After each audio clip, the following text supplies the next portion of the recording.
João Santos, herdeiro de uma das maiores fortunas do vinho do Douro, estava ao volante do seu Porsche, o coração disparado, enquanto via as luzes vermelhas afastarem-se com o homem que amava. Miguel, o namorado de 3 anos, acabara de ser levado inconsciente depois de uma discussão brutal no apartamento de luxo no Chiado. Tu nunca confiaste em mim, gritara Miguel antes de desmaiar, as palavras ainda ecoando na mente de João como um veneno. Tudo começara nessa mesma noite.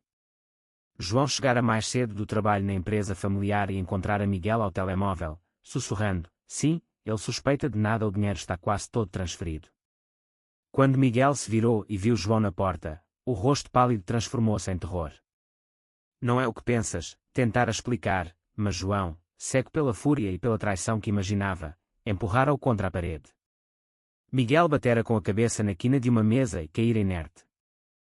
Agora, no hospital de São José, João esperava no corredor frio, as mãos trêmulas. O médico saiu, ele tem uma concussão grave, mas vai recuperar. Pode visitá-lo, mas cuidado, está muito abalado. João entrou no quarto. Miguel, com a cabeça enfaixada, abriu os olhos lentamente. João, por favor, ouve-me. Eu não te traí. Aquela chamada era para proteger-te. João parou, o ódio misturado com confusão. Proteger-me? Transferir dinheiro da minha conta para outra. Encontrei os extratos, Miguel. Miguel tentou sentar-se, o rosto contorcido de dor. Não era para mim. Era para pagar um resgate. Alguém ameaçou revelar tudo sobre nós à tua família e pior. João lembrava-se perfeitamente de como tudo começara. 5 anos antes, numa festa de verão em Cascais, conhecera Miguel Oliveira, um jovem arquiteto de origem modesta do Porto. Miguel tinha um sorriso que iluminava as noites e uma inteligência que cativava.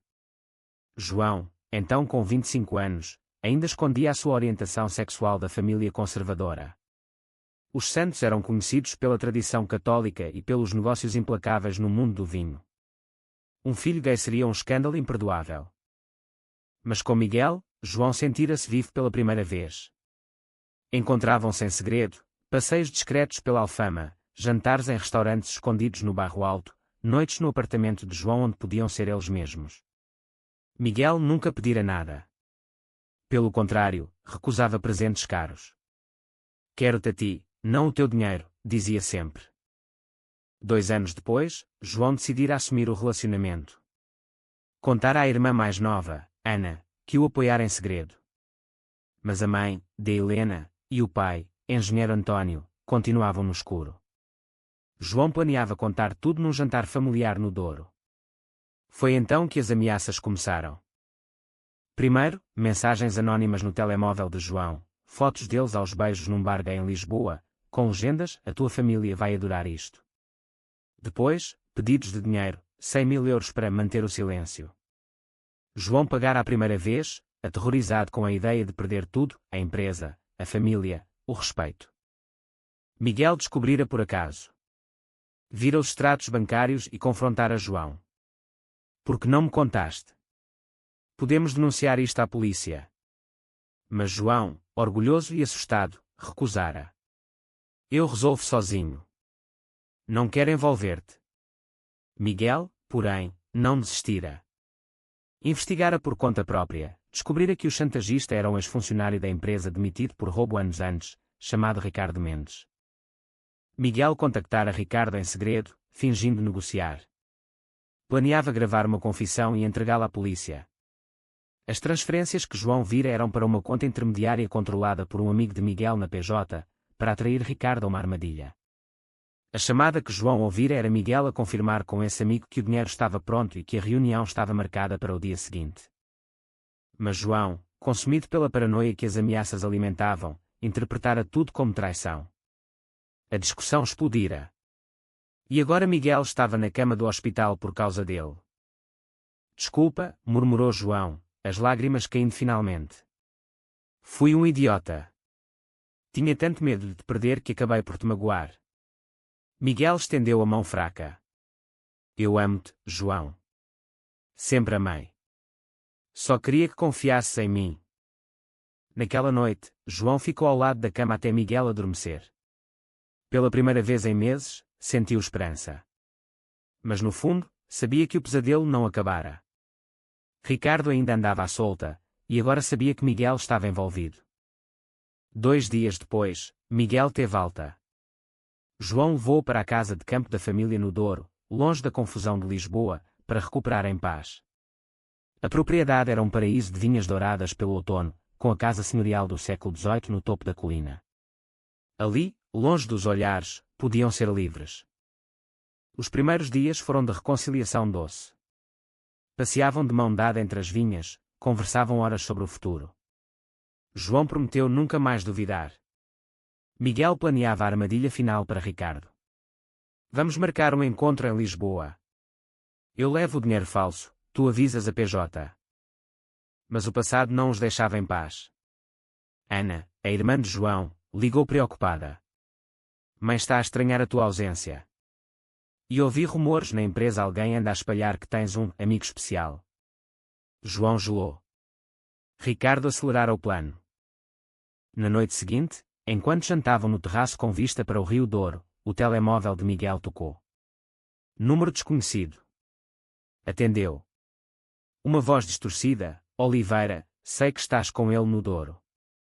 Se não transferires os 2 milhões até sexta-feira, as fotos vão para todos os jornais, e para a família dele. E desta vez, acrescento uma surpresa: provas de que o teu namorado rico anda a lavar dinheiro.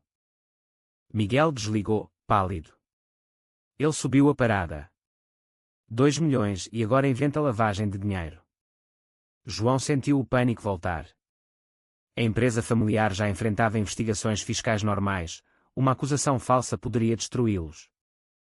Decidiram avançar com o plano, mas com cuidado. Miguel marcou o encontro num café no Príncipe Real para quinta-feira. A PJ aceitou colaborar discretamente, através do amigo de Miguel, o inspetor Pedro Alves. Entretanto, no Douro, a intimidade entre eles aprofundou-se. Numa tarde chuvosa, sentados na lareira, João abriu o coração como nunca. Sempre tive medo de não ser suficiente para ti. Tu és tão independente, eu sou só o filho rico. Miguel sorriu triste. Eu é que tinha medo. Cresci num bairro social no Porto, filho de mãe solteira. Pensava que nunca seria suficiente para um Santos. Essas confissões aproximaram-nos mais.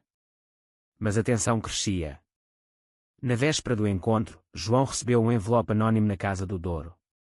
Dentro, fotos novas, deles na propriedade, tiradas de longe. Ricardo estava perto. A noite foi inquieta.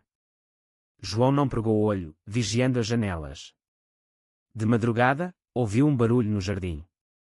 Correu lá fora e viu uma sombra fugir. No chão, um bilhete: amanhã, ou pagam, ou destruo tudo. Quinta-feira chegou rápido. João e Miguel voltaram a Lisboa de carro, silenciosos. O encontro estava marcado para as 18 horas no Café à Brasileira. Miguel levava uma mala com dinheiro falso marcado pela polícia. João ficaria num carro próximo com o inspetor Pedro. O Príncipe Real estava movimentado, turistas e locais misturados. Miguel sentou-se numa mesa exterior, nervoso mas determinado. Às 18h15, um homem de casaco escuro aproximou-se. Era Ricardo Mendes, mais velho e amargurado do que João lembrava. Trouxeste o dinheiro? Perguntou Ricardo sem preâmbulos.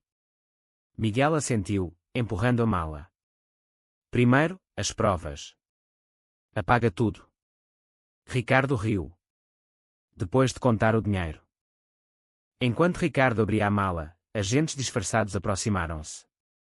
Mas de repente, Ricardo olhou em redor, como se sentisse algo errado. Sacou de um telemóvel e premiu um botão. Se me prenderem, tudo explode automaticamente, mandei as fotos para um jornalista amigo. O pânico instalou-se. Pedro ordenou recuo. Ricardo fugiu pela rua acima, deixando a mala. Miguel correu atrás dele, João também. Uma perseguição caótica pelas ruas do bairro Alto começou.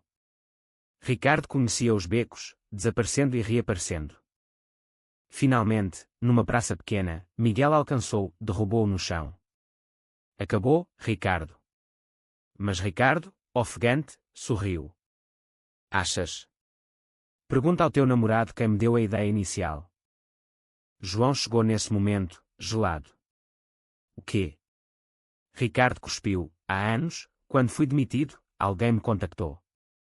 Disse que sabia do teu segredo e que eu poderia ganhar dinheiro com isso. Era a tua própria mãe, de Helena. O mundo de João desabou. A mãe. A mulher que o criara com rigidez católica. Não podia ser. Ricardo foi preso ali mesmo, mas as palavras ficaram. No interrogatório, Ricardo mostrou e-mails antigos, de um endereço que parecia ser de Helena, prometendo uma percentagem se ele ensinasse uma lição ao filho desviado. João não queria acreditar. Ligou para Ana. Mãe anda estranha ultimamente, mais nervosa. Mas isso não. Miguel abraçou-o, temos de confrontá-la. Na noite seguinte, dirigiram-se à mansão familiar em Cascais. De Helena recebeu-os friamente. João, finalmente. E trouxeste o teu amigo. O desprezo na voz era evidente. João foi direto. Mãe, foste tu que começaste a chantagem. O silêncio foi ensurdecedor. Depois, de Helena sentou-se, o rosto endurecido. Sim. Quando descobri sobre vocês, há anos, fiquei destruída. Um filho gay na nossa família. Contactei o Ricardo, que já me odiava pela demissão. Paguei-lhe para te assustar, para te curar, ou pelo menos te afastar dele. Miguel ficou furioso. Senhora, isso é crime. Mas João, olhos marejados, perguntou, por que não me disseste simplesmente que me odiavas? De Helena chorou pela primeira vez. Não te odeio, filho. Amo-te tanto que tinha medo de te perder para o mundo. A nossa posição, a igreja, os amigos, tudo. A revelação abalou a família. António, o pai, ao saber, ficou em choque. Helena, como pudeste? Ele, mais pragmático, sempre suspeitara da orientação de João, mas escolhera ignorar. Agora, apoiou o filho. João, és o meu herdeiro. Amo-te independentemente de tudo. Ana já sabia e abraçou Miguel como cunhado. Mas de Helena isolou-se, recusando aceitar. Não posso aprovar este pecado. João deu-lhe tempo, mas mudou-se com Miguel para o apartamento no Chiado definitivamente. A empresa continuou, com João assumindo mais responsabilidades. Publicamente, ainda discreto, mas entre amigos próximos, o relacionamento era conhecido. Meses passaram. Miguel concluiu um grande projeto de arquitetura em Lisboa, ganhando reconhecimento. João apoiou sempre. A vida parecia estabilizar. Mas um novo conflito surgiu. Um jornalista do Correio da Manhã contactou João. Tenho fontes que dizem que a vossa empresa lava dinheiro através de offshores. E que o teu relacionamento é uma fachada. Era a surpresa que Ricardo mencionara antes de ser preso. Investigações internas mostraram manipulações nos livros contabilísticos, feitas por alguém de dentro. Suspeitas recaíram sobre o tio de João, Vasco, que sempre invejara a posição de herdeiro. Vasco, irmão mais novo de António, vivia amargurado por nunca ter recebido parte igual da herança. Confrontado, confessou parcialmente, contratei um contabilista para criar confusão. Queria que o João caísse em desgraça, especialmente com este estilo de vida. A família fragmentou-se novamente. António demitiu Vasco, processou-o. Mas o escândalo saiu nos jornais, herdeiro gay da família Santos envolvido em suspeitas de fraude. João e Miguel enfrentaram o pior, olhares na rua, comentários nas redes, amigos que se afastaram. Numa noite difícil, Miguel duvidou, talvez seja melhor separarmos-nos. Eu trago-te só problemas. João segurou-o forte. Nunca. Tu és a melhor coisa da minha vida. Juntos enfrentamos isto. Com a ajuda de advogados e da PJ, provaram a inocência. Vasco foi condenado. A empresa sobreviveu, mais forte. Um ano depois, no verão, João organizou um jantar familiar no Douro, só os que aceitavam. Ana, o pai, alguns primos abertos. De Helena foi convidada, mas recusou. Durante o jantar, João levantou-se. Quero anunciar algo. Miguel e eu vamos registar a união de facto. Aplausos. António abraçou-os. Estou orgulhoso de ti, filho. Mas no dia seguinte, uma carta chegou. De D. Helena. Não posso estar presente, mas penso em vocês. Errei feio. O padre da paróquia falou comigo sobre amor e perdão. Talvez um dia. Era um começo. A vida seguiu. Miguel abriu o próprio ateliê de arquitetura sustentável. João expandiu a empresa para vinhos biológicos. Viajavam juntos, Sintra, Algarve, até uma viagem a Amsterdão para celebrar. Mas o maior plot twist veio inesperadamente. Numa tarde de outono, Miguel recebeu uma chamada do Hospital do Porto. A mãe dele, D. Maria, que sofria de cancro há anos em segredo, piorara. Miguel voou imediatamente. João acompanhou-o. No hospital, D. Maria, frágil na cama, segurou a mão de Miguel. Filho, há algo que nunca te contei. Olhou para João.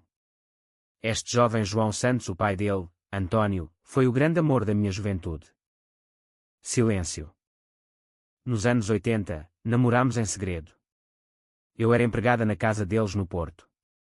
Antônio queria casar comigo, mas a família opôs-se, eu era pobre. Ele casou com Helena por dever. Nunca soube que eu estava grávida de ti. Miguel ficou sem palavras. João também. Testes de ADN posteriores confirmaram, Miguel era meio-irmão de João. O choque foi imenso. O amor deles agora proibido. Não eram irmãos de sangue pleno, Antônio era pai de ambos. Não, Antônio era pai de João com Helena, e pai de Miguel com Maria. Sim, meio-irmãos. O mundo pareceu ruir. Não podemos continuar, disse Miguel, devastado. João chorou dias. Consultaram especialistas éticos e legais. Em Portugal, união entre meio-irmãos é proibida, mas como adultos que se conheceram sem saber, e sem laços familiares prévios. Mas o maior obstáculo era emocional. Passaram semanas separados. João no Douro, Miguel no Porto com a mãe. D. Maria, antes de falecer pacificamente, disse a Miguel, o amor de vocês é puro. Não o destruam por algo que eu e Antônio não controlamos. Vivam felizes. Antônio, ao saber, ficou abalado mas aceitou. Vocês não cresceram como irmãos. Amam-se como almas gêmeas. Eu abençoo-vos. D. Helena, ao descobrir tudo, mudou. Veio ao funeral de D. Maria. Abraçou Miguel. Perdoa-me. Tu és família agora. E a João, filho, errei tanto. O amor não tem regras que eu pensava. João e Miguel reuniram-se numa praia deserta no Algarve. Conversaram a noite toda. Eu amo-te mais que tudo, disse João. Não como irmão, mas como homem da minha vida. Miguel concordou. O destino pregou-nos uma partida cruel, mas o nosso amor venceu chantagens, famílias, sociedades. Não vai perder para isto. Decidiram continuar, discretamente. Não registaram união oficial, mas viveram juntos, felizes. Anos depois, tornaram-se ativistas discretos pela comunidade LGBT em Portugal, ajudando jovens com famílias conservadoras. João plantou uma vinha nova no Douro, batizada Tejo Secreto, em homenagem ao rio onde tudo começou e renasceu. E num pôr do sol dourado, de mãos dadas, viram um futuro brilhante. O amor, afinal, sempre vence.